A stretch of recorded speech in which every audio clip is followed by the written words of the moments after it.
בניגוד לתושבים הוותיקים בישראל, שפעמים רבות מתבוננים בנשים דוברות רוסית בישראל באופן סטריאוטיפי ואחיד, הרי שבמציאות ההגירה מברית המועצות לשעבר לא הייתה הומוגנית או מונוליטית.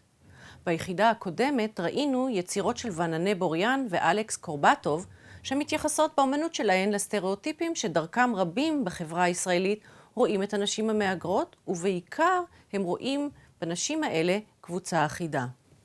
ברית המועצות לשעבר הייתה גוף שאיגד מספר גדול של ארצות שונות יחד, שמוצבו על פני שטח גיאוגרפי נרחב, ובו חיו קבוצות תרבותיות שונות ומגוונות מאוד.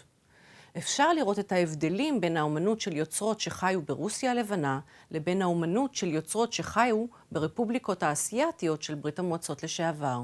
היוצרות שהיגרו לישראל מארצות הקווקז משקפות בעבודות שלהם מרכיבים דתיים ותרבותיים שהם הכלאה בין מאפיינים כלל סובייטיים ובין מרכיבים מקומיים. האומנית רימה ארסלנוב, שנולדה בשנת 1978 בטאג'יקיסטן, יוצרת עבודות שמשקפות את התרבויות השונות שהיא ספגה בילדותה. היצירה חצי הדרך למעלה מבטאת את השפעת הסגנון המוסלמי על האומנית, אף על פי שהזהות שלה היא לגמרי יהודית. השפעות מזרחיות ומוסלמיות הן טבעיות לארסלנוב ולאומניות יהודיות נוספות שגדלו באזורים המוסלמיים של ברית המועצות לשעבר. ארסלנוב עושה שימוש במסורת של דגמים מופשטים שהיו נפוצים בעיקר במסגדים. היא מנחסת אותם לעצמה. היא בוחרת במודע להיות אישה יוצרת של מוטיבים כאלה, שעל פי המסורת המקומית היו נעשים בעיקר על ידי גברים מוסלמים. עכשיו היא יוצרת אותם כאישה וכיהודייה ומצהירה שהם חלק מהתרבות שלה. ארסלנוב יוצרת גם פסלים תלת-ממדיים, בעלי מידות גדולות במיוחד.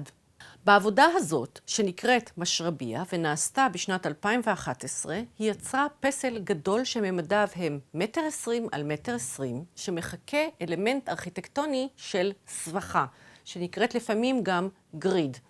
הסבכה היא מעין חלון שקבוע בתוך קירות של מבנים. בבנייה המסורתית בארצות האסלאם מרבים להשתמש במשרביות במקום בחלון שעשוי זכוכית כמו שמקובל בארצות המערב. הפסל עשוי מבסיס של קורות עץ, שעליהן הדביקה ארסלנוב שכבות ספוג, ואז ליפפה עליהן פרווה סינתטית אפורה, כסופה ורכה. היצירה מתייחסת למקור הקווקזי-מוסלמי של המשרביה, המקום שממנו ארסלנוב מגיעה, אבל היא בחרה להגדיל את האובייקט, להוציא אותו מהפרופורציות המוכרות שלו ומההקשר הארכיטקטוני המקורי, ולהפוך אותו ליצירת אומנות שמתאימה לתצוגה במוזיאון. למה היא עושה את זה? היא עושה את זה משום שהיא מעוניינת להוסיף לו היבט מגדרי ולהציע ביקורת חברתית פמיניסטית. המשרביה היא לא רק עניין פונקציונלי שנולד כדי לפתור בעיית טמפרטורה גבוהה על ידי הזרמת אוויר קריר לפנים הבית באקלים חם, אלא היא גם חלק מתרבות מוסלמית שמעדיפה שנשים יישארו במרחב הביתי ויהיו מוצנעות מעין. בכדי שבכל זאת נשים יוכלו לראות מעט ממה שקורה במרחב הציבורי כשהן נמצאות בתוך הבית שלהן, המשרביה מאפשרת להן להציץ החוצה אל המרחב, וזאת מבלי לצאת ממש למרחב הציבורי, ובעיקר מבלי להיראות מבחוץ.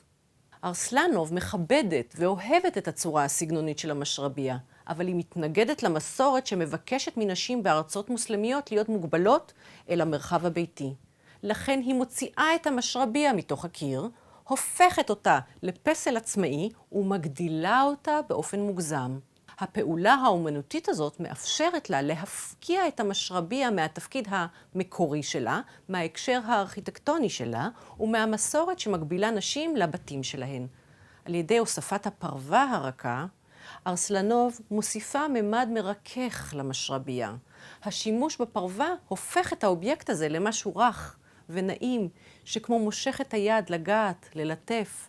על פי הפרשנות הזאת, האמנית כמו אומרת, בישראל היהודית הנשים כבר לא יהיו מרותקות באופן נוקשה למסורת, ולא יהיו מוכרחות להישאר במרחב הביתי, כמו שמקובל בארצות מוסלמיות שונות.